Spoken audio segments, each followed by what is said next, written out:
consent, care, and community, which has also been the theme for this week. When we talk about sexual violence, it does continue to be something that is widespread. And we do see that a lot of cases are being reported, but I think what we're also seeing is that sexual violence also seems to be something that is underreported, right? And it's also something that is deeply shaped by our community. And what is I think what we need to also take account of here, there's also there's so much of underreporting happening, and also so many voices that are being unheard, right? And needless to say, even minority communities like the queer communities, trans communities, and other marginalized communities also find it difficult to actually be heard. So in today's webinar, what we're trying to sort of bring together community practice and experience in order to ask, or answer the question, which is how do we prevent harm? How do we respond with accountability? And how do we also build spaces that are truly helpful for preventing harm and also promoting support, right? So I'd also like to welcome our panelists for today, Diti and Likith. Diti is a feminist researcher. Uh, they go by the pronouns he, they. They are also a writer and a development professional with background in sociology and women's studies, and with over a decade of involvement with feminist organizations. Their scholarly work also explores gender, sexuality, citizenship, education, among many others. Diti has also received fellowships from Asia Pacific Transgender Network and Zuban Sasakawa Peace Foundation. Let me also introduce Likith. Likith's pronouns are he, him. Likith is a mechanical engineer and is also a social work practitioner. Likith has a master's in social work from in clinical and community practice from Christ University, Bangalore. He also has over 2.5 years of experience facilitating prevention programs, where the focus has been on conducting awareness and sensitization workshops on sexuality, gender equity, and also personal safety for children and adults. So he's also pursuing his PhD from Christ University, Bangalore currently. Thank you, Diti and Likith, for helping us out, helping us understand a little bit more about safety and consent. This in this webinar. So to start with, I think I'd also like to start my question with Likith. Given that you also work quite closely with this population, I also want to sort of understand what has brought you to this work on sexual violence prevention.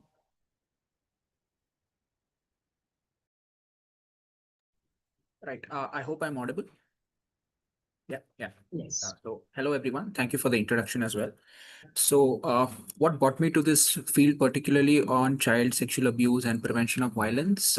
One, basically looking at some of the alarming statistics which was going around, particularly, especially after COVID, when we talk about sexual abuse online, because most of us think about sexual abuse as only something physical or face to face or rape or something like that, but it has many more dimensions apart from the physical aspect itself. So that is one reason why my work primarily focuses on children and adolescents and sensitization of children and adolescents. And apart from that, obviously, it is a sense of satisfaction that we get at the end of the day, that we're able to create at least a minimum amount of sensitization and awareness to help prevent violence and abuse. Yeah. Thank you for that. And I'm also wondering, Diti, I think you do have a lot of experience, especially when it comes to research in this area. And I think what I'd like to also focus on a little bit here is, what the data also looks like for people who are also not just from the cisgender or heterosexual communities, but also when it comes to other minority communities, right? Like the queer community, trans community, because a lot of the time sexual violence data tends to focus more on the majority communities. From your research, how much of the violence experienced by the queer and trans community also never sort of make it into these statistics? Can you sort of shed some light on that? Yeah, thank you so much for the question. And thank you for inviting me to this space. So I would like to cite a recent article that came up in Queerbeat, and it was noted that there were merely 20 cases um, and filed nationwide between 2019 to 2023 under the Transgender Persons Protection of Rights Act, right? So, and this includes cases filed in only four states of India. Um, and in all the other states, there have been zero cases filed. And I really suggest that you read the article because it also details out a lot of experiences of how the kind of challenges that people face while trying to register a complaint, or like while trying to and um, and the basically how cases are actually perceived by the judicial systems. And this is not because violence is rare, but because reporting is structurally discouraged. So when your identity is criminalized, you're unlikely to go to the police when you are violated, right? So as all of you may know that it was only in 2018 that Section 377 was decriminalized. So and prior to that, if you if you said that you had sex outside the order of nature, then you could be potentially treated as a criminal. So under such circumstances, nobody would probably even go to the police seeking for support if they have been violated, right? um, Even today, there are no laws that specifically criminalize sexual abuse, sexual harassment against queer and trans people. So, even while the Delhi High Court in Anamika versus Union of India case confirmed that trans women can seek protection under all IPC sections designed to protect women from sexual abuse, the police rarely agrees to file cases of, say, sexual harassment faced by trans women under provisions meant for women, especially if you've not undergone medical transition. Then this becomes even more impossible to do so, right? And for trans men, there is absolutely no provision for filing a sexual harassment case. Trans men either have to misgender themselves. So if I have to file a sexual harassment case, I have to call myself a woman and identify as a woman to file a case of sexual harassment. Under the Trans Act, so the Trans Act basically flattens all kinds of crimes or violations against trans persons, and it says that a maximum punishment possible for any crime is imprisonment for 6 months to 2 years and a fine.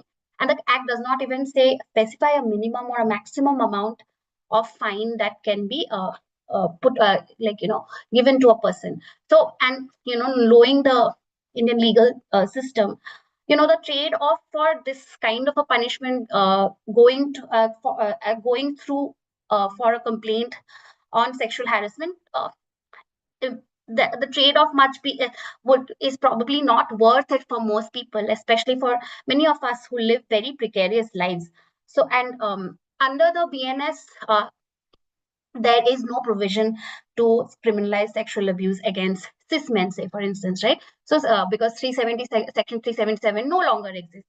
So I mean, under such circumstances, it is very clear that most violence cases will remain invisible in official data.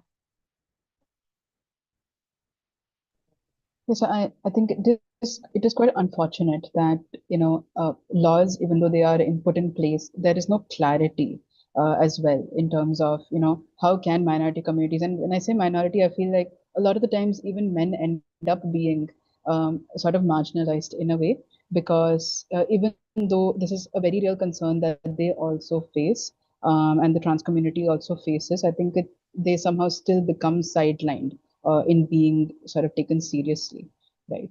And I think what you're also saying is that it also seems to be a community issue, that even when people are going to report, there's still no willingness to actually take it seriously, right?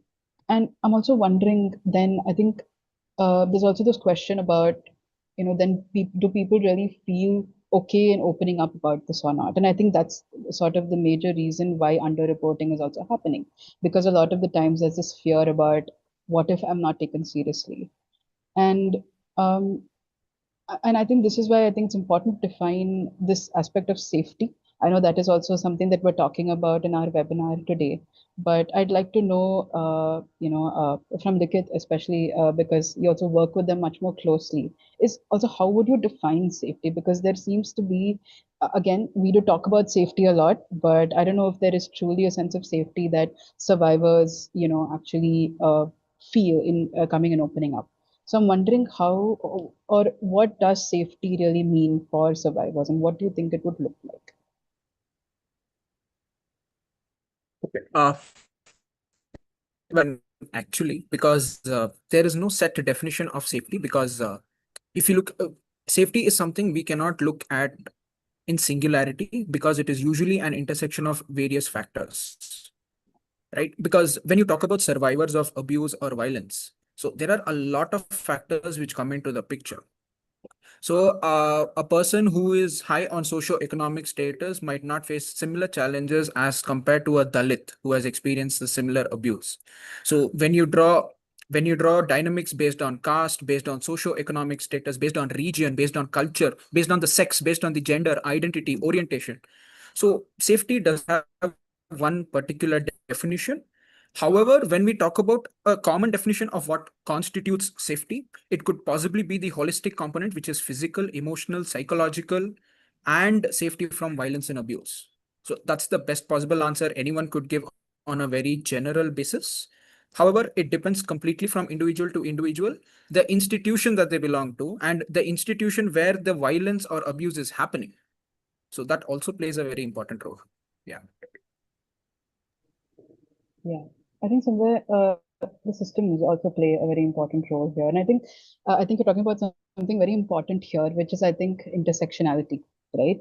That not only is it the safety in coming out about these experiences, but it's also, I think it has a lot to do with the kind of group you belong to, right? And I think that also plays a very important role in, okay, can I come out or not?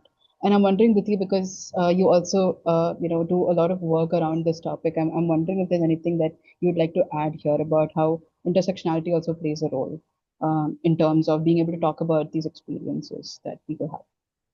Yeah, I mean, intersectionality constantly plays a role about how one can sort of come out about their violence. So one example, for instance, that I can think of from the top of my head is also like the case of Bilkis Bano, right? When I mean, I'm sure like all of many of you must have read about it, about how the men convicted of gang rape and mass murder during the 2002 Gujarat riots were released early and publicly celebrated because they were good men, because they were upper caste men, right?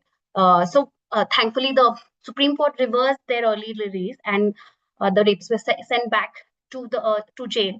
But it also shows how like powerful institutions play an important role in sort of perpetuating this kind of violence and sort of defining who can be the right guy, who is allowed to be the victim, who is allowed protection, um, where whose suffering matters, whose violence can be also excused, right? So we often hear things like, we shame, you often end up in mainstream society shaming perpetrators of violence by saying ki ghar pe maa behan nahi hai kya, right? So and that shame is also implicating that women deserve safety when they are somebody's maa or behan. So protection is also then seen as conditional, relational, and moral, and not like a right, not like a fundamental right. So, and women or queer people who fall outside these categories are positioned as less deserving of safety in that way. So yeah, I mean, I hope that answers to what you're. Yes, yes, absolutely. Um, I think, when we talk about safety, it's also important to sort of keep in mind that, at the end of the day, I think you're also a human being.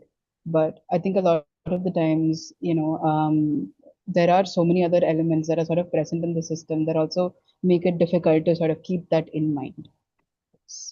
And I'm also wondering, Likith, if you have also noticed, at least from your experience, if there are certain, settings where survivors actually feel comfortable in being able to speak up, or if you've had any experiences where people are feeling safe enough to come out and maybe report their experiences and talk about what has happened. Yeah. Okay, so first of all, there have been very few instances where people have actually opened up about violence and abuse that they have experienced. But in the very few cases that I can remember of, the institution that they belong to or the system that they belong to is something that most of them do not trust.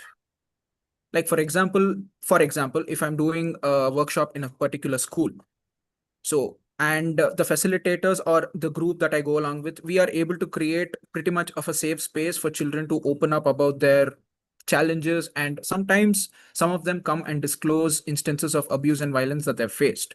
The first thing that they mention to us is, do not tell anybody from the school. Do not even tell the counselors. They do not, the credibility with respect to the school, anybody who is associated with the school. It can be their favorite subject teacher, it can be their favorite sir, favorite ma'am, the school counselor, anybody who has any association with that particular institution. Well, the reasons might be different, the reasons might be many, but there is a lack of credibility when it comes to the immediate institution that the person belongs to. So keeping that aside, of course, a few children and maybe one or two adults have been able to share up instances of abuse and violence. But yes, it takes some time. First of all, it does not happen overnight. It takes some time, and it requires continuous engagement with the person to actually understand what has happened to them. Yeah. And I think that also brings me to the next question, because I think it would also, I imagine that it would also require a lot of patience and understanding, and to also understand why it's very difficult for them also to open up, right? And when you're talking with communities about sexual abuse, what do you think are also some of, let's say, the beliefs that they maybe hold on to, or myths that they are maybe holding on to that make it difficult for them to open up? And I imagine also challenging these beliefs can also be quite difficult to do. So I think I'm just wondering what some of these beliefs could be and how you go about challenging some of these ideas that they may. All right. I think Diti put it very well in her previous response to your previous question about घर में माँ बहन नहीं है क्या, and how everything is targeted towards safety of women and safety of this. So one of the major, two major myths and misconceptions I would say that I have experienced in my field experience. One, whenever we talk about sexual abuse and violence, most of them believe that we are talking just about rape and / or murder, or just rape, gang rape, or whatever. However, it takes some time for people to understand that there are different types of touch-based sexual offenses, non-touch-based sexual offenses, and what are the criminal charges against them. And it's not just rape, it is also exhibitionism, it is child trafficking, pornography. And there are so many different aspects when it comes to sexual abuse. So that is one lack of awareness, I think would be the right word, rather than a misconception or a belief. And the second one, which is definitely a misconception, is it happens only to women and girls, and only women and girls are at the receiving end of abuse, and it doesn't happen to boys or men most of the time, which again is statistically and through other national and international agencies proven wrong. That when we talk about abuse, of course, the number of cases happening on women is definitely more, but there are also cases happening on boys. And when we talk particularly about child sexual abuse, the number of cases being perpetrated on both boys and girls are almost similar. Now, this is according to a UNICEF survey in 2007. Though it is 2 decades back, it is the only official source that we have. So it mentions 53% of boys and 47% of girls being sexually abused, where the percentage of boys is a slightly higher compared to the percentage of girls. So yeah, these two are the primary misconceptions. And how do we address them? One major method, just give me a few seconds. There's some. Yeah. So one major method that we use in our organization or also as an individual is positioning the entire sensitization and awareness thing as a matter of public safety rather than a moral issue. The minute we put this up as a moral issue, the entire aspect of religion, political ideologies, culture, tradition, taboo, stigma, everything comes into the picture. So we try to position this first as something related to public safety. And when we particularly talk about sexual and reproductive health, we try to position it from a public health perspective. So when we talk through medical perspectives, public health perspectives, the perception is a little bit different and a little more accepting. So this is what I try to do in my field experience. Absolutely. And I think it again further emphasizes that, again, this is a shared responsibility. This is a community responsibility rather than just, rather than it just being about, let's say, an individual's values or beliefs or morals, right?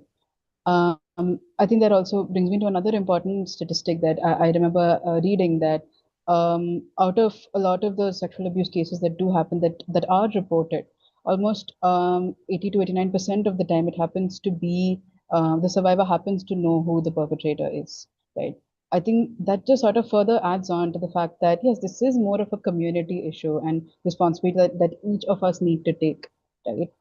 And Diti, I'm wondering if there's anything you would also want to add on to some of these, myths and misconceptions that you are probably hearing. Yeah, so I mean,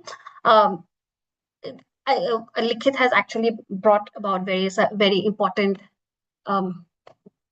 issue that the sexual harassment is not just faced by women or girls; it is faced by people across the gender spectrum, and they sometimes we also hear things like if somebody comes out as queer, lesbian, gay, bisexual, whatever, then people end up saying कि oh बचपन में उसके साथ कुछ हुआ होगा, which is why this person has become gay or lesbian, which like as the data provided by Likhit states that if child sexual abuse could make people gay or lesbian, it would mean that half the world would be gay, right? So yeah, so that I think one, and if you state some of this data, I'm sure like even within the room we've had people who I find it a little difficult to believe that there aren't people, especially people either from like marginalized sections or people assigned female at birth who have never faced sexual abuse or like some kind of sexual violence in their lives. So to say that people become gay or lesbian if they are sexually abused is a myth that you can fairly easily like refute from that. Another thing that you often hear, especially today in the context of campuses, etc., is that if you have gender neutral spaces, if trans women or like men will dress up as women to sort of harassed women, or trans women are merely pretending to be women to harass women in the bathroom or in these like safe spaces that are that people are trying to create. But it is the whatever non-data we have from either anecdotal or like generally data that we have from community practices, the trans women are far more likely to experience harassment and violence in public spaces, right, than to cause it. So there's no actually data which shows that trans inclusive spaces increase sexual harassment, or gender neutral bathrooms are where the sexual harassment takes place. And if your fear is that men will pretend to be trans women to harass women, I mean, to live as when you you're living on the margins, you're constantly discriminated.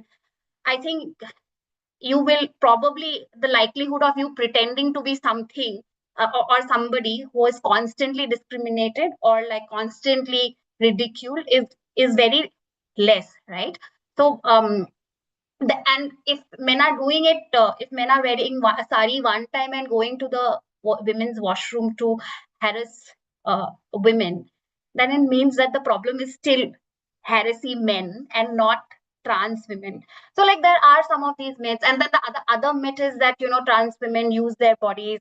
If you don't give them money, then they will lift their saris up, and actually that is harassment. So what I mean, this is also slightly theoretical and discursive, but using the body and nudity as a last resort is not just done by trans communities alone.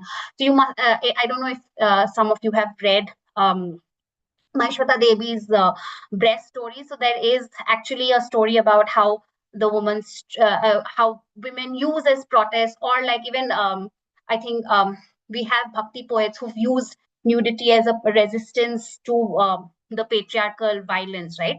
And then you have a more recent examples like the mothers of Manipur who had stripped to protest against the killing of Manorama Devi by military personnel and against the Armed Forces Special Powers Act. So I would also see, and actually many trans people have also basically show theorize this, or like use this as how stripping is and nudity are often used as tactics and strategies to basically as strategies of resistance and survival, and this should not be seen as criminality, while ignoring the constant violence that trans people face, or the constant precarious lives that they live.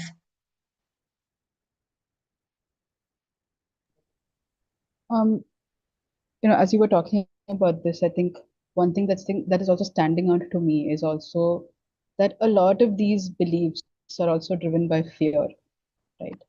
And it sounds like it's driven more by fear rather than that curiosity to sort of understand why things are the way they are, right? Um, I'm wondering if there's anything that you believe also needs to change or needs to happen in order to also sort of work through this fear that the community seems to have, when it comes to addressing these issues and actually making a change. And either of you can answer. Can I ask a question? Yes. Actually, ma'am, we will have a short question answer session at the end in about 15 minutes. Okay. Yeah. Yes. All right. Yes. Yeah, sorry. Yes. Or if you'd like to take up the Yeah. question now, we can do it. I mean, I quickly responding to what you were asking. I think Yeah. fear is also perpetrated by unknown. So I think when we are kids, I think we end up asking a lot of questions. "Ye kya hai? Ye kyun hai?" And as adults, I think we stop asking questions.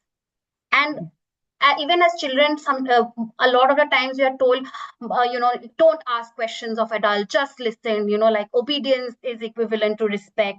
So when you talk, when you perpetrate the belief that questioning anything that is powerful, questioning things that have all that are just exist, it prevents you from knowing, delving into spheres which are supposedly unknown, right? So, and then it also means that boundaries or like agency of people is not respected. So this early conditioning makes it harder for sort of people to sort of a learn about new things, understand new things, or just basically approach ideas without a question, without or approach ideas that is a little unknown, or which is different from us, with suspicion, or sometimes even like with a little bit of like fear. And I think that is where the problem starts, when we say that consent is equal to don't ask questions, or don't like power structures have to be respected, or yeah. I think, that's a very important point, especially with respect to power and also with respect to agency, right? I think given that we are also a collectivistic culture, having that sense of agency, even as adults, sometimes I think we find it very difficult to do. So, I can imagine why it can be so hard to also question all of these beliefs that we have and look at things from maybe from curiosity, right? And it almost feels like, I cannot speak up or even ask a question out of curiosity, but I always have to operate from a place of fear when I need to respect all of these structures that are put in place. Yeah. Yes, Likith, is there anything that you would like to add on? I completely agree with what Diti just mentioned, and just adding a little bit along to that. I think one, I believe awareness and sensitization is the first thing that we need to primarily what we need to provide the community, because most of them are still unaware of what it is, what it isn't, and that is how fear comes about, the fear of the unknown, as Diti was mentioning. So I think sensitization and awareness is probably the starting step. It is not everything, definitely it is, but the starting step towards creating that ideal society, as we would like to call it. So yeah, that is just a what. Thank you for that. And you're absolutely right. I think, yes, I think it's also it's also upon the individual to be curious about these things. But I think that we also need to be willing enough to be able to, be educated, get curious, and also, yes, awareness, like you said, is the first step, right? All right. And I'm wondering if you would like to take the question up now, or would you like to? Yeah. All right. I think it was Ms. Indrani who had a question. Yeah, I'm heading the Department of Anesthesia over here. And my question to Diti is, are transgenders more vulnerable for sexual harassment? So, like I said, that there is a huge lack of statistics, right? On how whether they are how many trans people are harassed on a day-to-day basis. However, one of the studies that I was part of, we were working with queer, assigned people who are assigned male at birth, and we were talking about how young men and boys are conditioned or socialized into becoming men, right? So a lot of the times we've learned that when young boys, or like when persons was assigned male at birth, when they start showing gender non-conformity, so when if they are effeminate, if they are, say, wearing a bindi, which is not necessary an indication of being trans, but like not Feminine features, feminine yeah, actions. actions which are deemed as feminine by the society. Once they start showing gender non-conformity, a lot of the times the way to sort of correct them becomes sexual harassment. First, it could be physical harassment, but also a lot of the times it becomes sexual harassment. So especially in by older, as sometimes by older siblings, sometimes by like people who are supposed to say correct you. So definitely that is when it starts. And then the other thing is that when the violence starts at home, sometimes it becomes difficult for people, even when you're when you're looking out for care, you sort of start believing that the only way to receive care is through violence. Like, so for example, if I have been constantly told as a child कि say for ऐसे behave करो, वैसे behave करो, or like this is how I love you, which is why I am beating you. And this is something which is not which happens a lot in society, that our parents tell us ki, you were beaten up because or you were because I love you and I think this is the best thing for you. Then what happens is, I think over a period of time, the child starts believing that if somebody cares for me, they have a right to violate me, which especially for gender non-conforming children, I feel that we end up sort of internalizing this kind of love, where we feel that violence is okay. And because it is so difficult to find love and care as queer trans people, we often end up in relationships which are also violative, outside, be it inside our homes or outside our homes. So when we are in intimate partner relationships, we sort of internalize that the kind of violence that I am anyway undesirable, because the society has been telling me that I am going to be undesirable sexually, right? So I start believing that I am undesirable. So if somebody is violating me, that means they desire me, because that is what I have been conditioned to believe even as children. So I mean, it's a little difficult to say as numbers.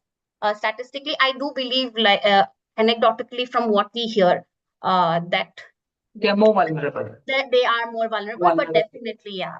No, but my corollary to whatever you answered is, if a child is having born male and behaving feminine, okay, then if a parent is trying to rectify that, Yeah. okay, that is considered as violence. See, I think we also need to understand how what we see as violence. I think we need to, like Likhit was already saying, that we need to reimagine the understanding of violence when assertion of power and control over another human being is where violence begins. Mm.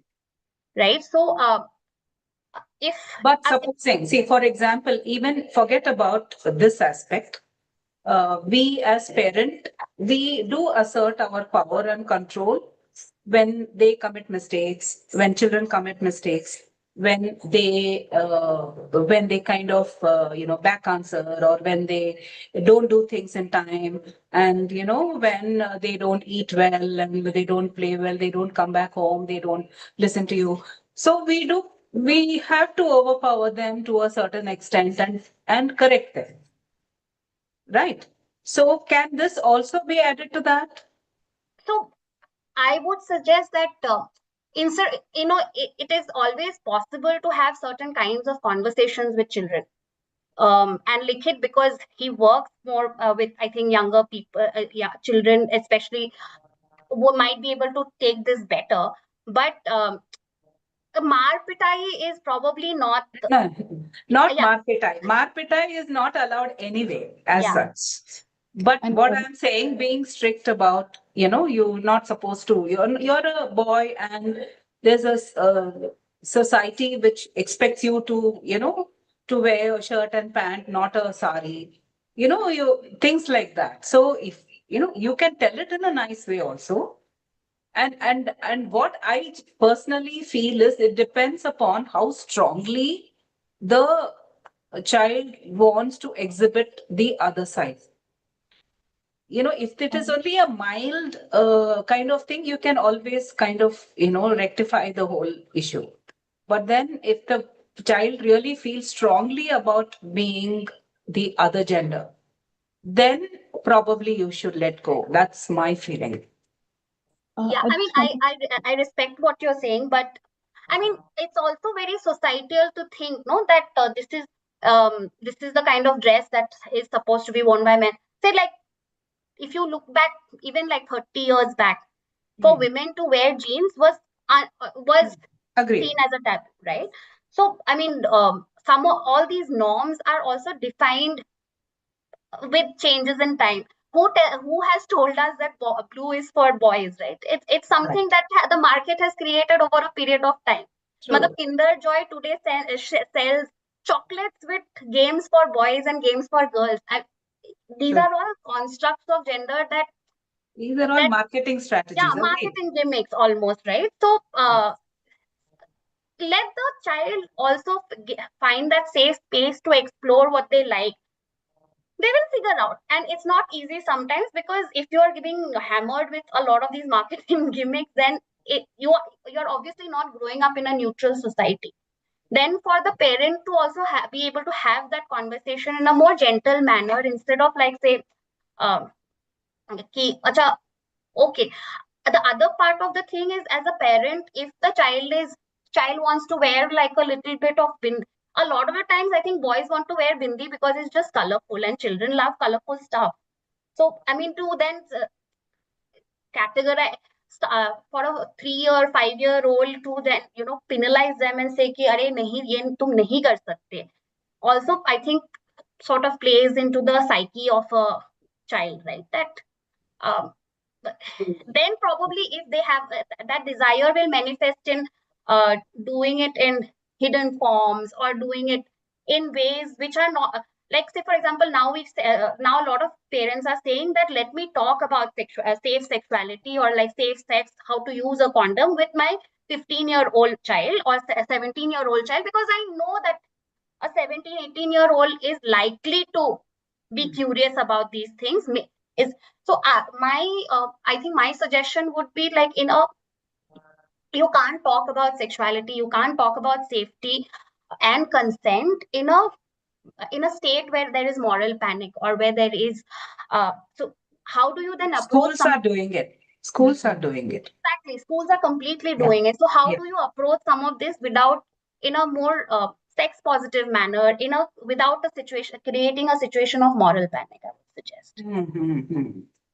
I also felt that, because see, if you look at the top level,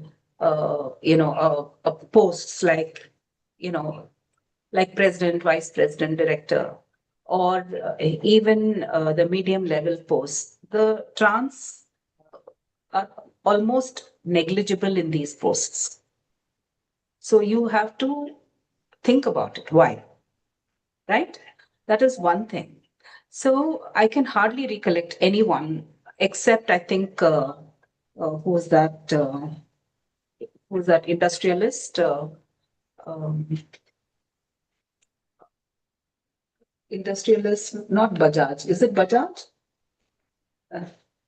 Some I don't. I now I forget. He's a transgender from that family. So he holds a very big post. So that's a different story because that he's inherited. So inheritance is different. But then to place yourself and climb yourself up to the such a high post, I've hardly seen any. Do you think this absence of power and money may indirectly make them vulnerable? So I mean, not so trans people. I feel because which is why we talk about affirmative action, right? So if you don't have representation of queer trans people in positions of any power, then it is likely that that So they is there anything to be done about it? So there has to be some work towards that. yeah. What I So mean, one of the the things that vacuum- is being one of the things that is being tried is like having say position reservations. The other thing is making schools safer space so that people don't drop out. Most trans people end up dropping out at when they're in high school because there is so much violence that happens in schools. So how do you ensure that schools are safer for trans gender non-conforming young people so that they don't drop out?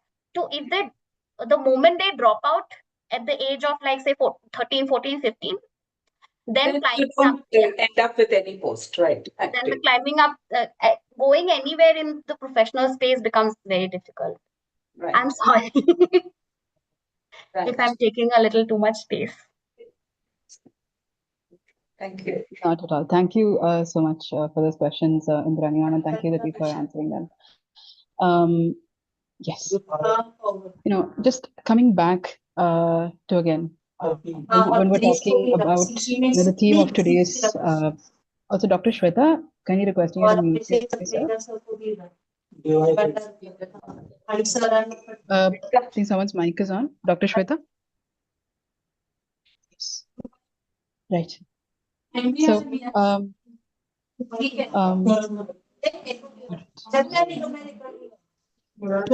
Dr. Shweta, can you please mute yourself?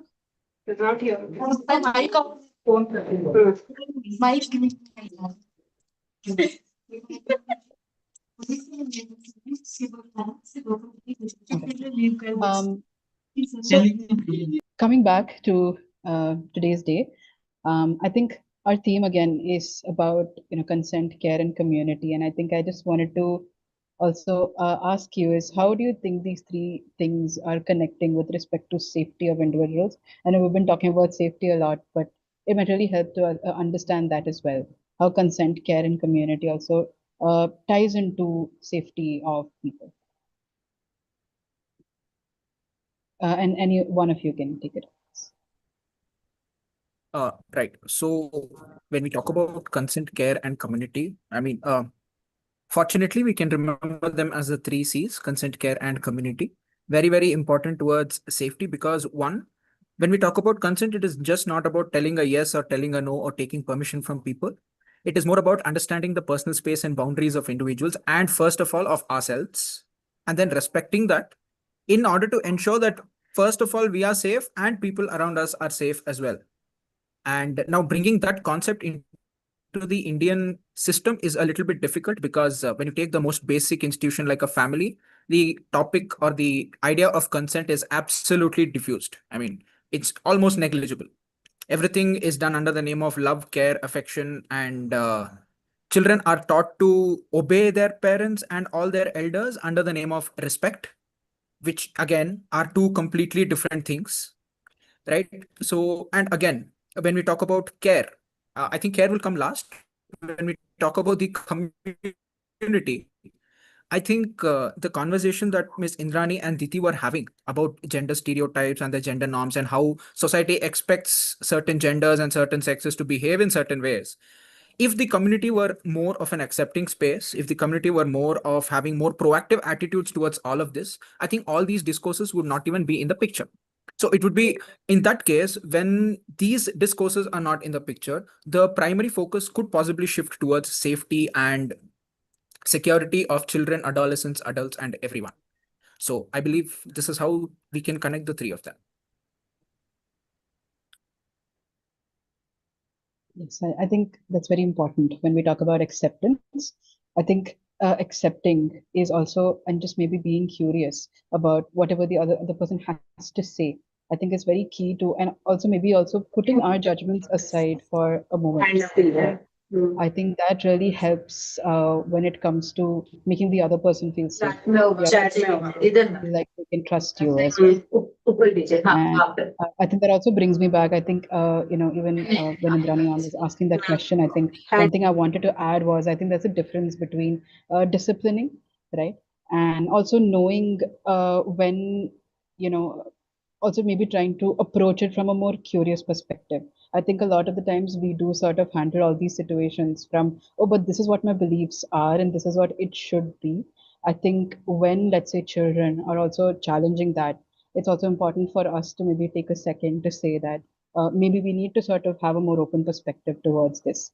And I know that this might be diverting away from the topic a little, but I think it's also important to keep in mind that, when we talk about masculinity and femininity, these things are also constructed by society that this is what it's supposed to look like.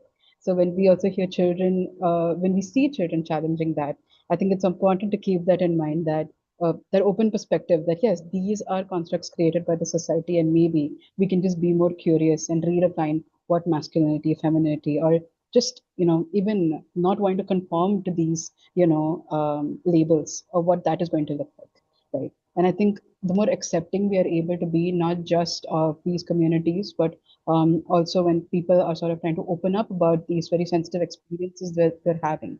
I think when we're able to be more accepting and curious, yes, that does create a sense of safety for individuals to talk about it more openly. Yes, Siti, is there anything you would also like to add to this? I mean, I think you've very rightly pointed out that, we'll have to be, we have to be accepting, a little bit more open, and we will make mistakes. And I think it is also okay to make mistakes, but it is also, when we make mistake, it is also important to reflect and understand that where we are coming from. And it's okay to say that, I made a mistake here, or so we need, I think, as a society, as a community, we also need to be a little empathetic. And which is not to say that, people who've been violated need to constantly be empathetic and be like, I will forgive everybody. Forgiveness is also not like a mandatory thing. I feel that, like, forgiveness cannot be universal, cannot be mandatory. You also take your time and space to forgive. But yeah, it's okay to know that we can make mistakes, and it's okay to know that it's okay to make mistakes and then revisit why the mistake was made, and how do we not make it again, or how do we do things different. So for me, that way, for communities will make mistakes. Even when we are trying to reimagine different communities, more safer communities, we will make mistakes, and it is okay for us to sort of then learn from our mistakes. And Yes, I absolutely agree with you. And I think that brings me to, my final question for both of you, as well. So at the end of this webinar is, I think we can all agree that when we talk about a safe space, I think we also know we can all agree that a safe space is a space where, or an environment where we can respect each other, accept each other, and also be able to express ourselves freely without having to worry about judgment or harm from each other. Right?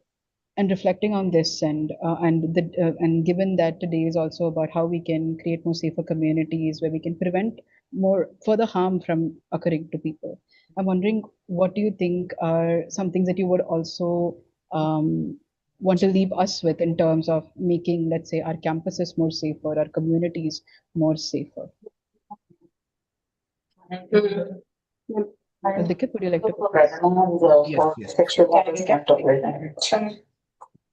So, a couple of things maybe, because I think when it comes to institutions and universities, most of them do take proactive steps to ensure that they are gender neutral spaces and everyone feels included within the institution. One, I definitely presume that Symbiosis will have a policy to prevent sexual harassment of women at the workplace in compliance with the UGC POSH law and everything like that. But one thing, the POSH law also directs that institutions and universities can have their own gender neutral policies under the POSH, even though it mentions prevention of sexual harassment of women in universities and places. It gives absolute freedom to universities to have a gender neutral law. So possibly having a gender neutral POSH policy would probably be the first step in the trickle down effect, I would say, because it starts from the management level, and then probably the trickle down will be easier in that sense. And of course, then the smaller things like the committees, the internal complaints committee members list to be displayed in places around the campus where students are able to access, and including all members. Like now, since Symbiosis is a huge institution, I'm pretty sure it will have members of different orientations, identities, sexes, genders, and everything. So possibly having a more inclusive team within the ICC or the internal complaints committee might prove effective in addressing such concerns. And second, maybe having gender neutral spaces, as I think Diti was rightly pointing out, and to include so that all of them feel included. And one thing, in most of our discourses, we do talk about different sexes, genders, identities, but we often forget people with disabilities. So possibly having neutral spaces accessible spaces, not neutral, accessible spaces for people with disabilities would also prove a more inclusive institution. The last and final thing, now it is not something that is a recommendation for the institution, but if academic spaces can focus more on empirical research related to what are the stressors faced, or what constitutes consent, what are the statistics of sexual abuse, some empirical data on sexual violence and abuse, that would prove to be very, very useful to the entire academic and research community. Because when we talk, for example, when we talk about child sexual abuse, the last official authentic data we have is from 2 decades ago, which cannot be generalized to this day and age, especially after COVID. Once we have a high access of mobile phones and the internet, we do not have authentic empirical data. So, and I also presume that institutions of medical health or academic institutions might have easier access. I won't say completely easy access, but comparatively easier access to these vulnerable populations, marginalized communities, where you can possibly look at the various intersectionalities and generate more empirical data to add, one, to the research community, and second, in order for other people to understand what is the scale of this issue. So I think these are some of the basic recommendations I would go with. Thank you, Likith. Is there anything, Diti, that you would also like to add on?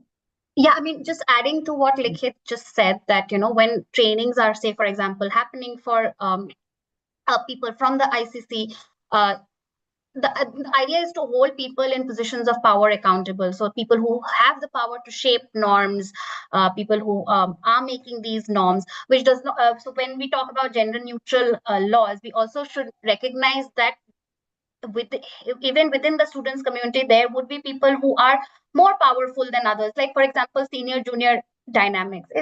So how do we recognize and hold accountability to such powers?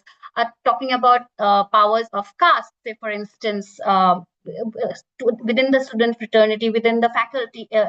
How do we hold accountable caste dynamics? So things like that becomes very important. So I think safety and responsibility means very less without having strong accountable, holding powers accountable. I think Likhit wants to add something. Yeah, I mean, adding to what Didilika was saying, I wanted to add one more point. Most of us look at measures after the incident has occurred, reactive measures once the incident or something has occurred. So if universities and institutions can look at preventive measures to prevent instances from happening, I think this platform here, this webinar here, is one such preventive measure as well, because we all get to learn from our experiences and our field work.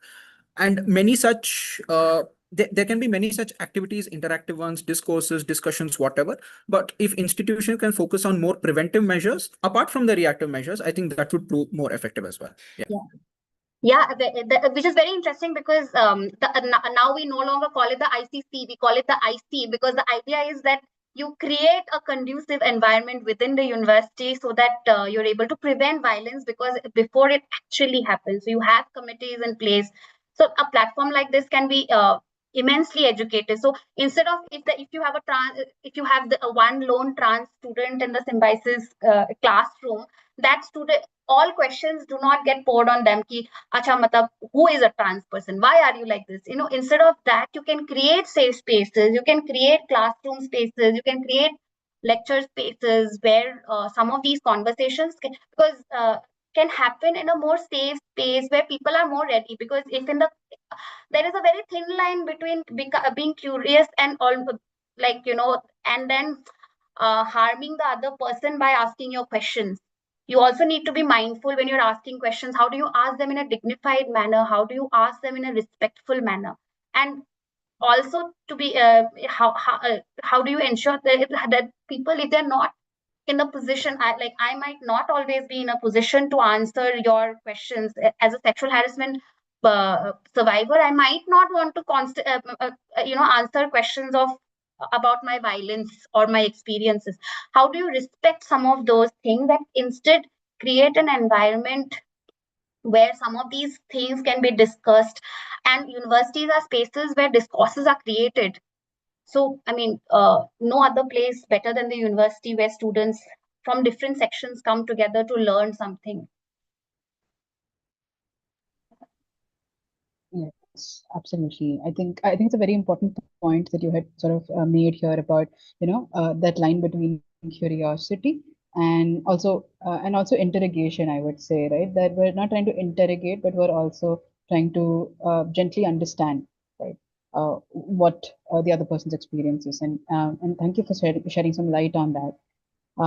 So we're coming to the end of this webinar. I want to thank you, Diti, for bringing in all of this experience, and to also help us not only understand about sexual violence, but also understand when it comes to these communities, when it comes to the queer and trans communities, how it has affected them, how we can also be more open and help them and challenge our own beliefs about let's say the community.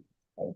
And Likhit, thank you as well for bringing in all of this experience, from directly working with survivors and helping us understand how we can also be, I think, more, create maybe a space that feels more safe, that feels more a sense of approachability for people.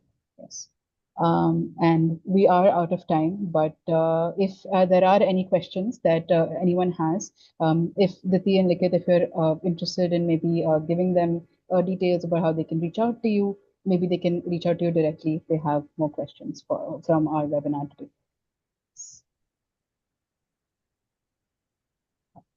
So thank you so much, everyone. Thank you, Diti. Thank you, Likhit. And thank you to all the participants today for attending this webinar and taking out the time to, to just be present here. Thank you.